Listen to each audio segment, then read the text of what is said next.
Fashion besties, what is happening? Hope you had a fabulous, fabulous, fashionable week. And did y'all listen to last week's episode where we cleaned out my mother in law's closet? Now, I know, again, for those of you guys who did not listen to that episode, please go back and listen to last week's episode. My mother in law passed away back in October. We just got around to cleaning out her house. I got to clean out her closet, and damn, all I have to say is damn. So if you want to hear the details about what we found in Elaine's closet, please tune into that episode. I got so much great feedback, y'all. Thank you so much for that. She was with us until she was 87 years old, and she had a lot of gems in there. So, I gave her a few fashion crimes, but I did call myself out for doing that and talked about how fabulous she was. And I put up pictures of her when she was on her honeymoon, I think in 1962 or something like that. They were at the Fontainebleau in Miami. She was gorge at one time. Anyway, enough about that. Our guest today came to me via another fashion bestie. So shout out to Paige. Okay. Paige was like, you need to interview my boss. And I was like, who's your boss? And she was like, George Kalajian from Tom's Sons Pleating in the Garment District in New York. And I'm like, what am I going to talk to George about? She's like, oh, just you wait. Anyway, George and I are now in love. We're best friends. We had a conversation before, and he was like, I'm sorry, can I reschedule because my dog is giving me an attitude and I can't get on the phone right now? And I said, oh, we're going to be good friends. George Kalajian, welcome to the Fashion Crimes Podcast. Thank you very much. Thank you for having me. Of course. This is going to be such a fun and interesting conversation, y'all, because I'm going to tell you why. I'm going to give George the bio that he deserves. However, he's going to tell us a little bit more. George works. He has, first of all, let me start over. Okay. He is the last true master craftsman in the New York City Garment District, the steward of a vast knowledge handed down from five generations of master craftsmen. George has the ability to turn the most dramatic ideas into stunning visions of reality. He sends high fashion down the runway for iconic brands such as Coach, Calvin Klein, Tom Brown, Oscar, Christian Siriano, Tory Burch, Gabriella Hearst, Bach Mai, who is a personal friend of mine, just want to say, and so many more. He has been entrusted with painstaking and delicate restoration and reproduction of historical pieces for the Metropolitan Museum of Art and Dior. His work has been seen in so many shows and movies. I can't even list them all. He is the owner and operator of Tom's Sons International Pleating and a fixture in the Garment District for over 50 years, founded by his grandfather, Thomas. George can be found in his factory, overseeing every inch of production, custom pleating, and design. George, so happy to have you here on the Fashion Crimes Podcast. Welcome, welcome, welcome. Wow. All I got to say is, wow. I don't know. What am I going to say after that? First of all, I've said this last time and I said this before. Paige, tell us who Paige is real quick. Give us a 30-second recap. Paige is my PR girl. So I found her through a friend, and I was complaining to a friend. I was like, I can't do this. I can't talk about myself. I don't have time. I'm busy running my business. And she's like, I have the perfect girl for you. And I was like, okay, please save me. And then I met her, and I am so blessed that she was sent my way. I'm so lucky to I have love her. her. She is a fashion bestie original. She's been listening. She's been a loyal listener. Anyway, she introduced me to George. I'm so grateful. George, tell us a little bit about your history, how your great great great grandfather started this pleating company, and educate the fashion besties about what you do and why it's so important. Okay.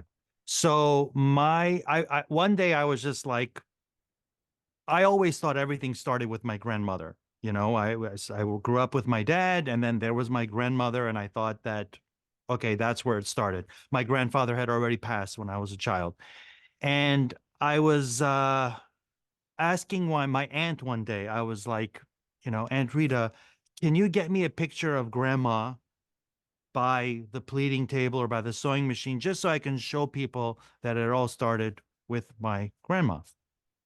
And so she went up into the attic, came down with a box, and started pulling out all these pictures. And I was like, who's this? Who's that? And then I basically figured out that it goes back 5 generations, over 100 and almost 150 years, to my great great great grandfather, Krikor Tutunjan, who actually used to make brocade fabric. Okay. In New York City or somewhere else? No, no, somewhere else. He started in an Armenian village in Turkey. Okay. Now, I don't know if you guys know that brocade is a woven fabric that has a design, or jacquard is a woven fabric that has a design in it. And when it's made in France, it's called jacquard or brocade. And when it's made in Damascus in the Middle East, it's called damask fabric.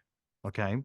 So he was in the Middle East, and he used to make this, and his kids got into it. And then one of his sons went to study in Lyon, France in the late 1800s, which back then, Lyon was the textile capital of the world. So one of So your great great great uncles. correct. Very, oh wow, you're fast. It takes me like 3 days to figure out who's the great uncle, who's this, who's that. So he went and he studied in France. By the way, can you hear me? Yes, of course. Okay, good. All right, good. I Yeah. just want to make sure. All right. Yeah. So he studied in France, mastered jacquard card punching, and then he went back to Damascus. And so his nephews were in Damascus, and he saw his nephews and he taught them how to do this skill. And he saw my grandmother, who was his niece, and he said, I saw this thing in France called pleating. And he explained to my grandmother what he had seen, how it was done. And my grandmother was the backbone of the family. Okay. My grandmother was an amazing woman. I mean, like, you could not stop that woman. She was incredibly industrious, such a genius. And so she had a sewing school, and she started to pleat, and she started to become so good at pleating that she earned, in one day, she earned the monthly salary of the average employee. Question. Yes, Question. Was she doing it by hand or was there a by hand, machine? no Wow. machine, by hand. So sewing pleats, y'all following that? Sewing, hand sewing pleats one by one 100 years ago. Continue. Exactly. So, and it was a secret. It was a secret. So no one knew. And that's why she made so much money, because people were like, how is this happening? Right, right. So, so as she's getting busier and busier, she pulls my dad into the business. So she did Her this, son. Her her son. son, her son, my dad, Leon. Was he She the pulled, oldest? no, he Sorry. was the youngest. Okay. He was the youngest. The two oldest ones, all three of them were actually making textiles. I got it. Okay. So she pulled him into the business, and he was not allowed in the room. I actually have the original iron. It was a coal iron that she used to use, and he was not allowed into the room because it was so secret. So he would be outside making the coals hot, putting the coal in the iron, and then she would open the door and bring the iron in and do what she did. And then one day the door opened up and he was allowed in. I forgot how old he was, but he was preteen. And he was like, that was the day that I became a pleater. So my dad also super genius, super industrious, and he took the business to the next level. And it was, again, so they boomed so much that they closed all textile operations, and then the whole family basically moved into manufacturing pleated fabric and pleated garments. So at one point in the Middle East, my father had the largest factory. He had 200 people working for him. Mhm. And this entire time, we so basically we considered 90 something years, 90 since 1931, we consider that we started officially pleating. Mhm. And and during this time, we did everything, the entire process. So at one point, we actually wove the fabric ourselves. We cut it, we designed it, we manufacture it, we distribute it, the whole 9 yards. So as a result, my father basically understood the entire process and invented his own technologies around the controlling and regulating technology about pleating and garment construction. So, needless to say, our garments were amazing. Now, you wanted to know that was a long-winded answer, wasn't it? I just went off. I just No, went off. I'm that's like, I'm wow. like hanging on to every word. Okay, so when did y'all come to New York City? When did that happen? That happened in 1971, two, three, four, something like And that. that's when everybody was coming. That was hip. That's what people did, Well, is actually, come to there New was York a war. There was a war. There was a civil war, in the and 70s in the 70s there was a civil war, in and every Armenia. in Lebanon at the time, Okay, in okay. Lebanon, and it was like everyone get out of Dodge. Got it. So we came to New York City, and it was all under the premise of it's going to be temporary. Uh, Oh, interesting. yeah, my mom, she got a one-way ticket. Did y'all We come had over on the boat? Did you fly? What'd you do? we flew and boats. I think we Flew. took a Okay. boat. We took a boat to Cyprus, Nice. and I was a little kid, and all I remember is that I was a young kid and I puked on the boat. My God, you've never been on a boat before. Like No, you're no. so you were little. Okay. And Little, you little. did you Like know what three, y'all two, you three. okay, so you didn't remember. I Okay. don't know what was going Yeah, on. yeah, yeah. So y'all got here. Did you go to the Lower East Side? Do you remember where you lived? Yes, so we moved to the United Nations, East Side, where the UN Yes. is. I was on Yes, yes, 49th yes. Street and 2nd Avenue. Uh, I created a lot of chaos in the neighborhood. Mm-hmm. Did your mom speak English or no? Yeah, my mom spoke English. My mom speaks five languages. My dad Wow. spoke seven. My mom Wow. speaks, yeah, Turkish, Armenian, French, Arabic, Amazing. and English. So were you thrown into English school right away? Pretty much. It was Okay. like jump in. I didn't know anything. I didn't know anyone. Um, You had two older brothers. I had one older brother. Oh, one older brother. One older brother. And basically he was like my dad. He took Yeah, yeah, care of yeah. me. Apparently he begged for me as a child. He wanted a little brother, so he Mm-hmm. got one. Oh, that's Um, yeah, yeah. So yeah, came to New York, grew up basically in Manhattan. I went to high school. I went to Catholic school up in the East Side in the 60s. I went to Catholic all boys school, which was miserable, in the Lower East Side. And then I went to NYU for several years. very nice.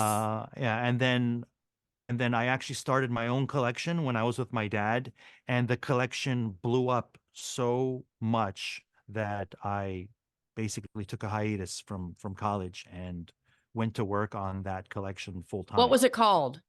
It was called PL Studio. Now, the name of the brand back then was called Pierre Labiche. Mm-hmm. So, and they were very formal, dressy 80s gowns like Dynasty. Remember like Yeah, yeah, yeah. Dynasty? Okay. It's Yeah. like that vibe, shoulders, So whatever. cool. Yeah, yeah. And so I basically made a much younger, hipper version of that, and it was just called PL Studio for, the first initials, and but it blew up. I mean, it was on the window of Bendel's.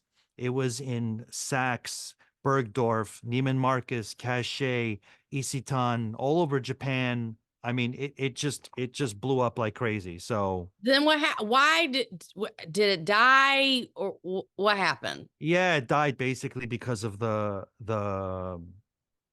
why do wait, okay, hold on. Yeah, it basically just fizzled out. It just figured there was another economic boom, crash or something like that, and it just fizzled out. So when you okay, so your parents were still working in the pleating, right? The company. You had your own line, right? Correct.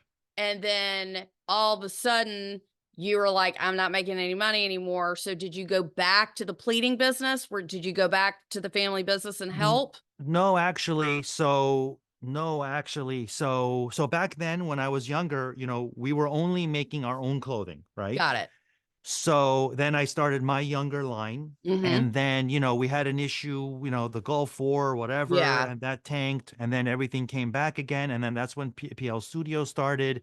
And then that lasted for about 2, 3 years. And again, it just everything Oh, fizzled out, yeah. tanked again. And by that point, my heart really wasn't in it anymore. You have to realize that I was raised in this business. And Yeah. at that point, the like, I had never experienced anything else.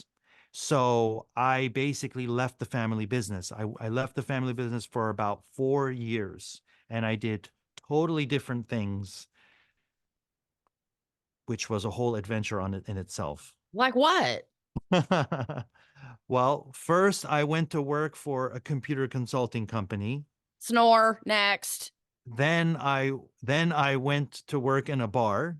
Okay, a thumbs up to that. Okay. Then I bought the bar. Love it. Loving and that. then and then we basically, me and my two best friends from Armenian summer camp, started a hip hop band. This story is giving me life. Okay.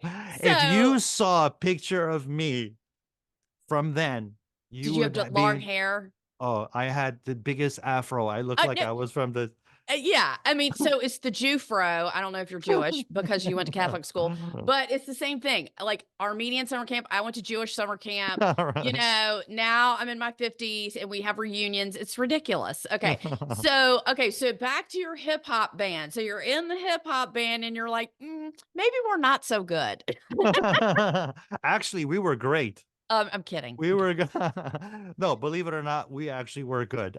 We did that for the longest time, and then we were in Florida at this time. So I somehow ended up in Florida, and then I convinced my best friends to move to Florida, and it Okay. was it was great. We actually met with some incredible other bands that was very aligned in our purpose, and did that for several years. And then I kind of got the itch to kind of come back home. Yeah. You know how things are. One of Yeah. my friends, my best friend, went to Miami. I'm sitting in Orlando. I'm like, is this really all there is to Uh-huh. life? Like, I Uh-huh. was a bar owner, you know, I was like, okay, well, now it's time to go to New York. And I Yep. remember I was talking to my brother and I was like, hey, now that I opened the bar in Florida, and it's like a mini test. Let's go back. I said, I'm coming to New York. I want to open up a bar in New York. Who doesn't want to own a bar in New York City? Mm-hmm. Mm-hmm. So I came back and things started shifting again. I started coming around the family business again.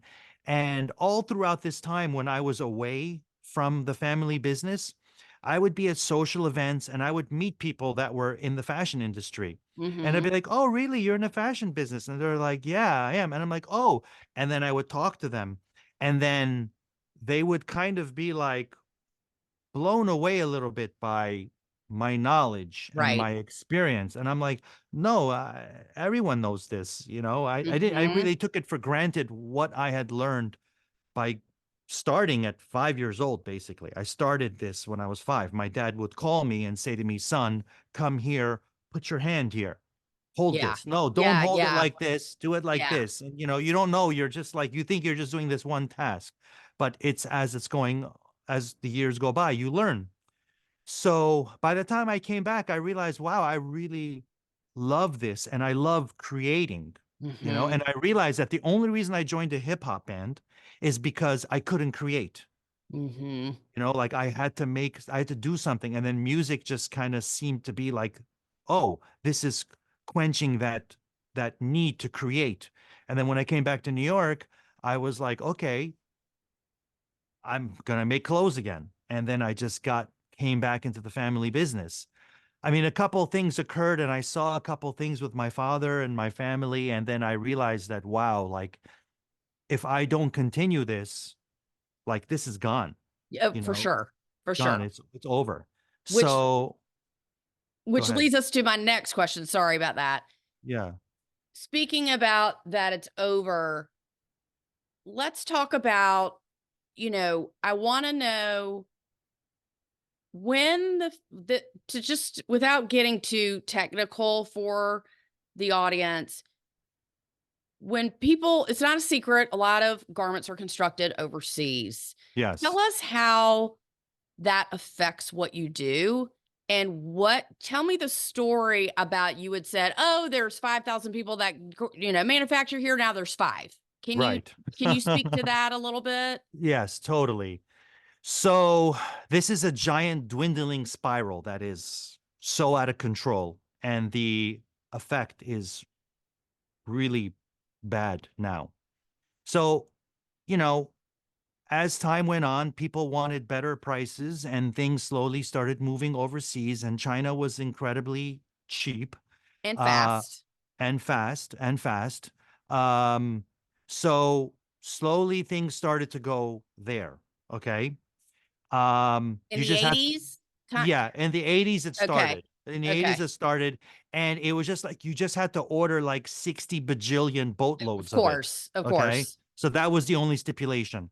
So then, right? So then what happened is this is that then Chinese people started to come to the garment center and open up factories here. So back Yes. in the day, it was all Jewish, Italian. Right. Okay. Right. Then Chinese people started coming here, and then they were making things for less expensive. And then Chinese factories in New York started competing with Chinese factories in China. And then prices kept on going down, down, down even more. Now, most brands are very tempted by the volume and the price that they can get in China. However, however, it's not really as appealing anymore. If you really work out the numbers, it's not really appealing anymore. But people are still moving their production overseas. And as a result, there is less and less work here in New York.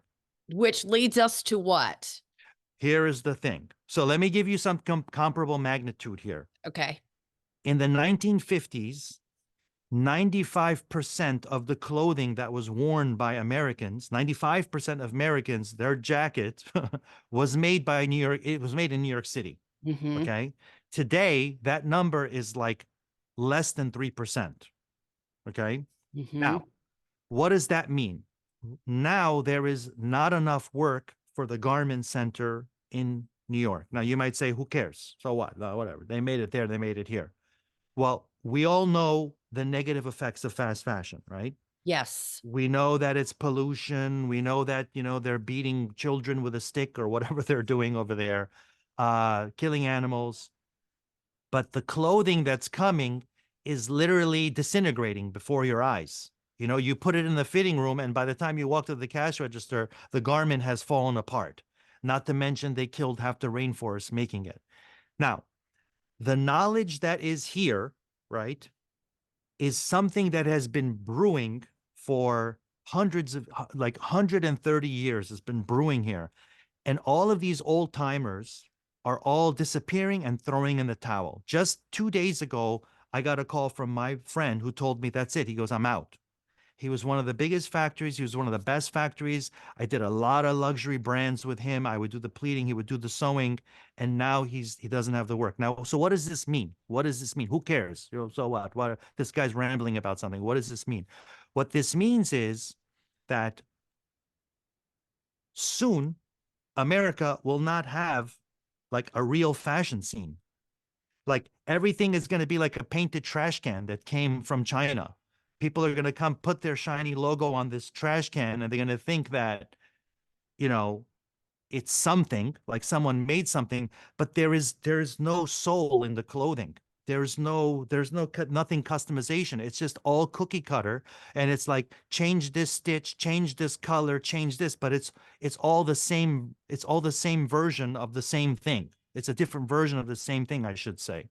So if this knowledge is lost, like if you don't care about what you wear, or if you don't care about being in a uniform like everyone else, or you don't care about having something made special that's going to last, then okay, fine. You know what I mean? That's your business. But if you care about your clothing, you care about the environment, you care about the planet, you care about the economy, you care that your clothing is going to actually last and not fall apart and is worth mending it or fixing it because it's made specifically for you, the day is coming where that's not going to be an option anymore in America. Like that day is coming because I see, and all of my friends who are manufacturers like me, the people behind the designers. You know what I'm saying? Designers come and go. They're like actors, but it's the movie studio that actually shoots it and makes sure that it's going down. Like we're the ones that send it down the runway. Without us and my friends, there is no runway. The runway is going to be like some animated AI thing you're going to watch. There's going to be no real clothing going down the runway. So that is the real impact to what is going to happen. George, all I have to say to you is mic drop.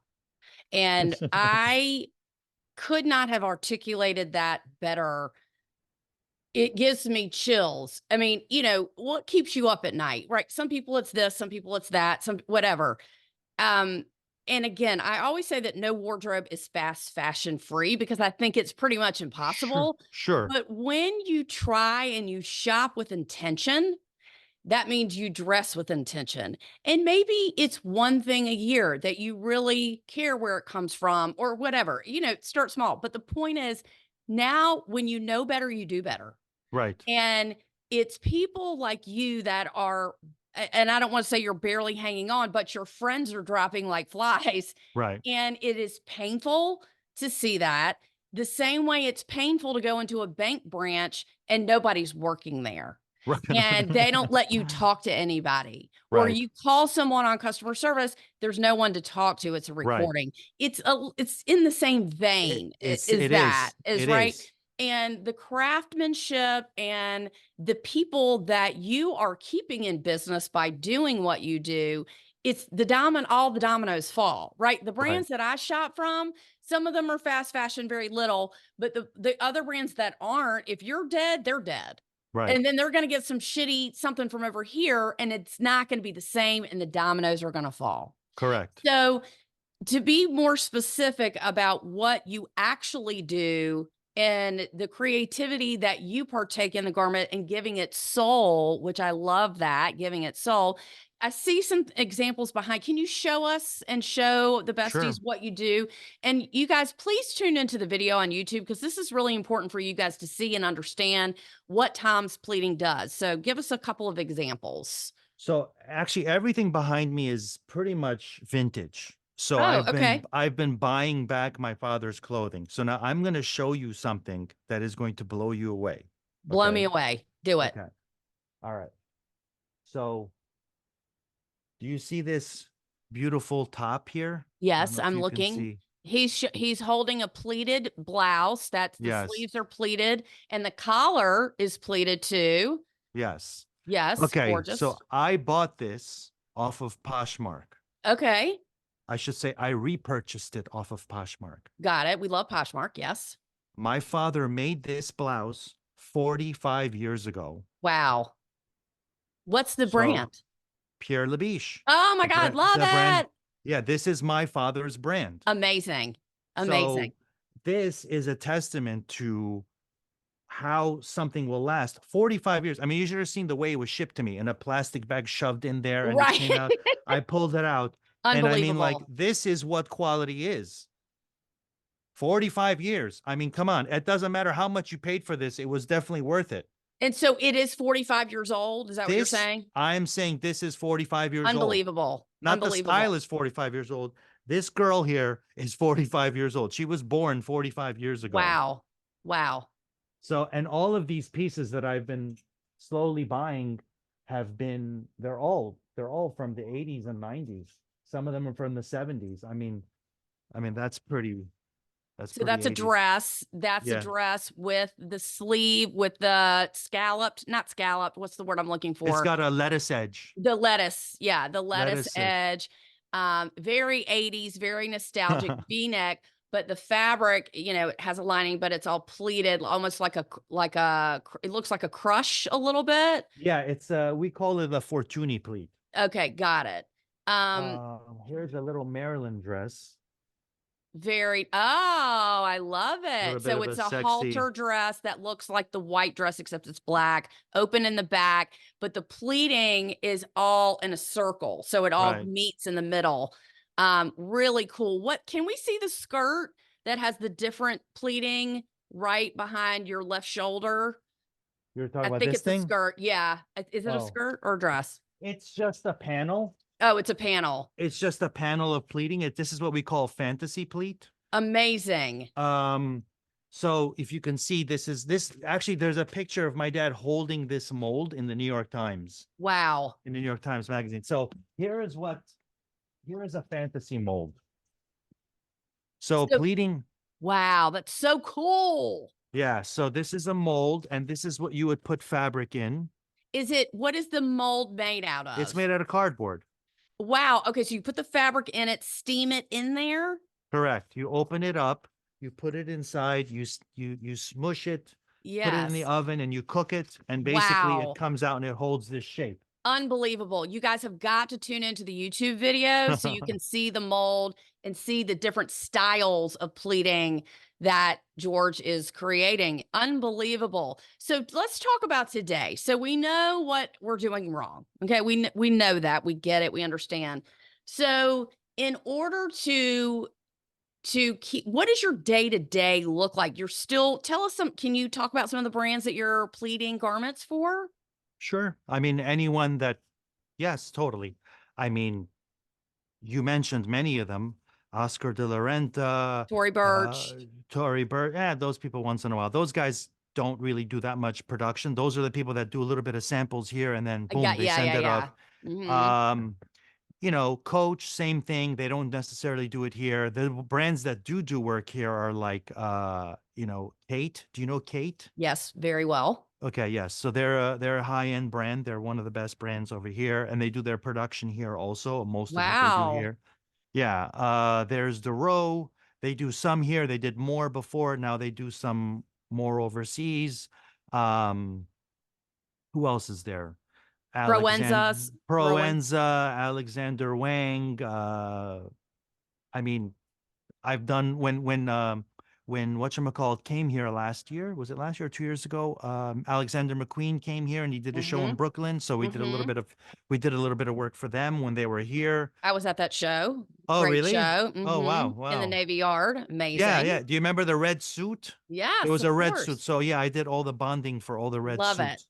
Love it. Um, so I mean, I don't know why I'm blanking out, but That's okay. We get it. We Brandon get it. Maxwell, Sergio Yes. Hudson, anyone who's making clothing here and they're doing better goods, I mean, they eventually come to me. Um, we're really good at what we do because to call us a pleating company is like the ultimate understatement Mhm. because we're not just a pleating company. It's like it would be like, what's the difference between like Dell computers and Apple. Well, they both make computers, but Apple like engineers all the technology across the board. That's who we are. We've made anything that you could do with a pleat. We did it already 45 years ago. Amazing. So when a brand comes to us, we're like, what are you making? Okay, we know exactly how you're going to do it. You're going to do this, this, this, and this. And when this person's going to sew it, make sure you tell them this. And the pattern maker, tell them, make sure this. And then we streamline the process so it's just like from A to B. They get from A to B and they make what they want, and it looks amazing. I want to talk about pricing for just a minute. Okay. If I come to you with the 1, 2, 3 clothing line and I'm like, I want this pleated, this pleated, this pleated, you know, are you, how does the designer, you charge a certain price for your label, or excuse me, your labor, your work, maybe your advice or your guidance or patterns or whatever you're offering, then they have to mark up the garment. So would you not agree that it's a lot more expensive to shop at some of these brands that are produced in the USA? But we know that, right? But it is more expensive. Yes, totally. So here's the thing. You want to know what my prices are, or you want to know I my don't want, no, viewpoint? I'm just saying I I mean, I'll under, tell you my prices. I mean, here's the thing. I have multiple tiers. no, And yes, my thing is this is that here I'm going to tell you the price. On average, not on average, but there are certain things here that we consider to be our Happy Meal items, okay, of course. which are $15 a yard open yardage. So that means that if you needed 3 yards to wrap around your body, it would cost you $45 to do that pleating around your body. Then you have to double that price to sell the garment. To Yes. Now, will the price go up exponentially? Yes, it will. Okay. However, most people that are wholesaling don't necessarily double. Now, here is the key.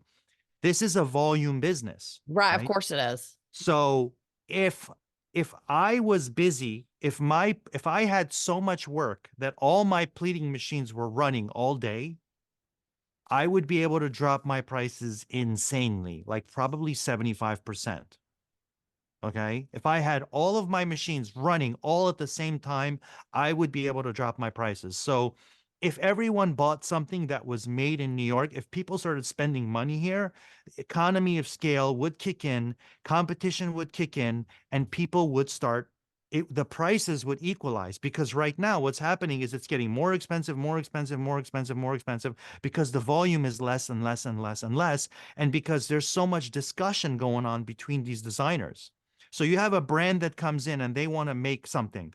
Let's just say if these glasses were going to be made in New York, 18 people are going to discuss this thing, and then they're going to go and make 1,000 of them. Well, how much are they going to put the price? But if 18 people discussed this thing and they sold 10,000 of them in New York, well, then the price would be equalized. Now, back in the day, the difference between China and New York was huge, but there's a lot of variables that people don't know. First of all, you can't control what's being done over there. If you want to change something, there's a time lag and then there's a duplication issue. So there's so many iterations that are a waste of time. Whereas if you're working with someone in New York, you can just, the guy just calls you and says, "Hey, what do you want to do here?" You walk in, you say this, and then boom. Like you're not paying for another sample and another sample and another sample, you know? So it could level off.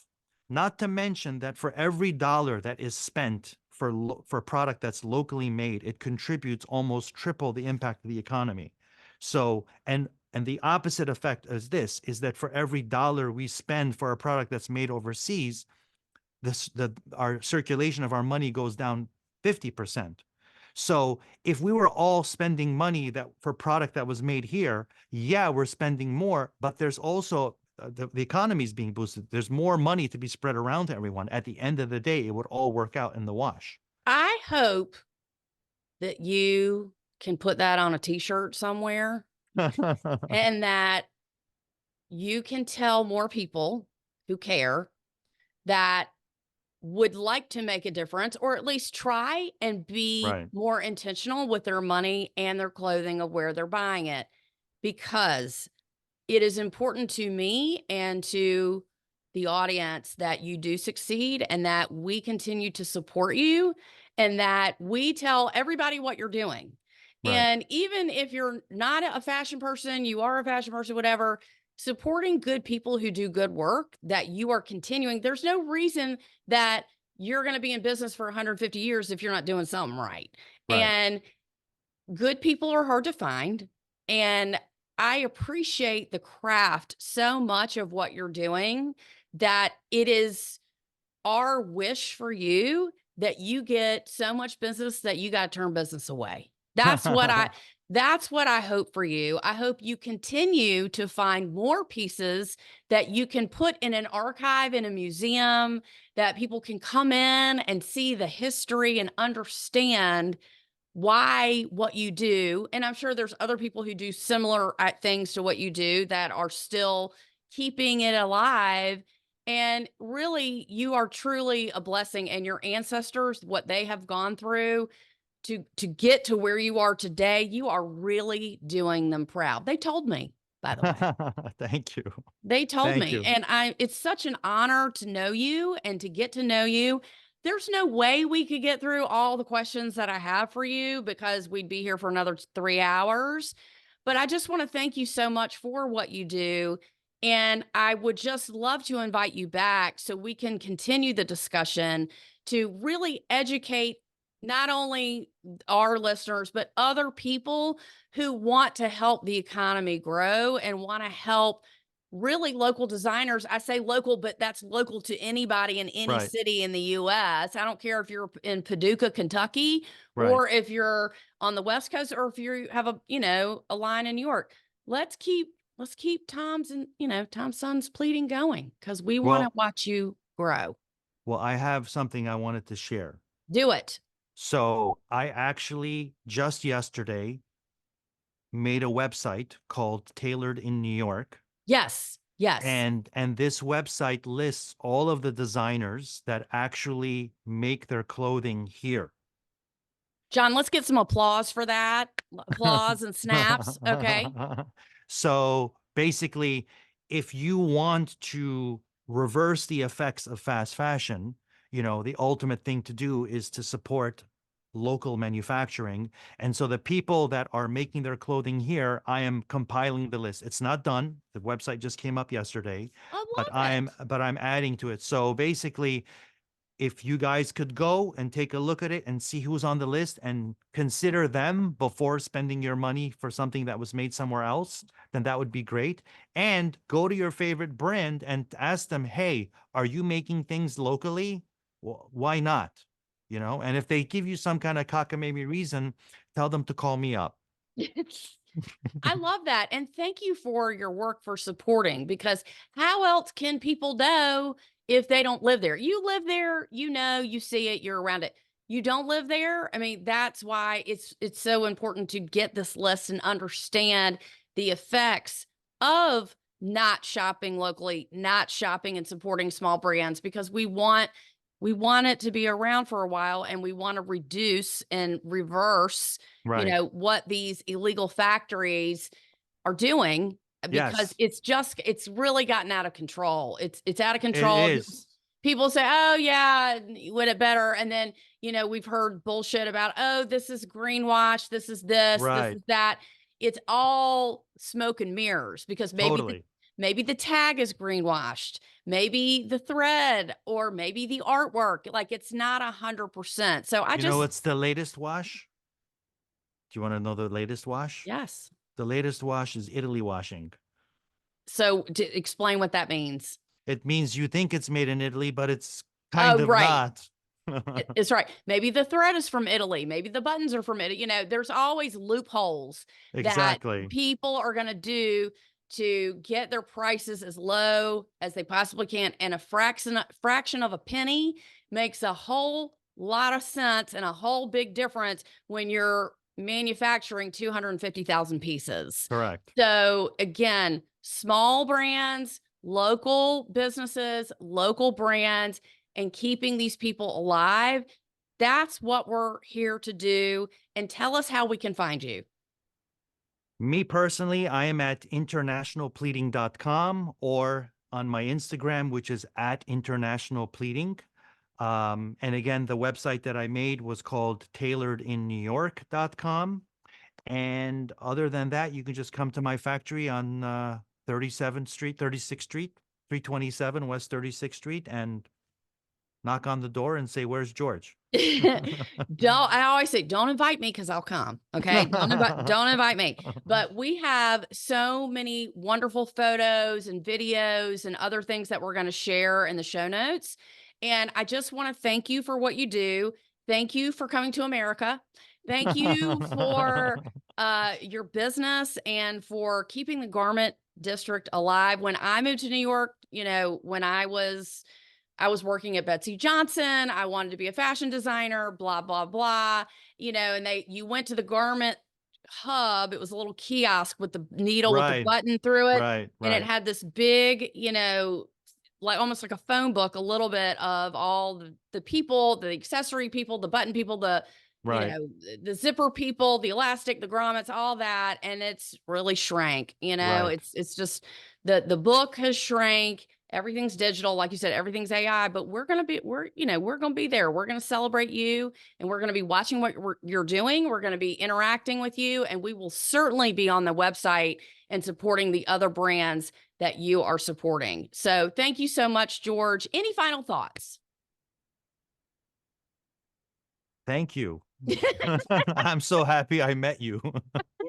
And again, thank you to Paige for the PR. department of Tom's Pleating. Thank you so much to Paige. And you guys, we've got a lot of great interviews coming up. We hope that you really will tune in and make sure that you are supporting these small brands. Christine Moore Milnery, we have just interviewed her for the Kentucky Derby. She was the featured hat designer for the Kentucky Derby, so that was very exciting. We've interviewed her as well. So we've got a lot of great content coming up. Please make sure that you hit me up, Holly at Fashion Crimes Podcast. In addition to go to our YouTube channel, we've got some great Pinterest views. We've got some great Pinterest videos. We've got a lot of things going on YouTube. So we certainly need your support there and your engagement. And keep on listening. Y'all have a fabulous, fashionable week. This is Holly Cates, the best friend you never knew you needed in fashion. And we will catch you next week. Bye.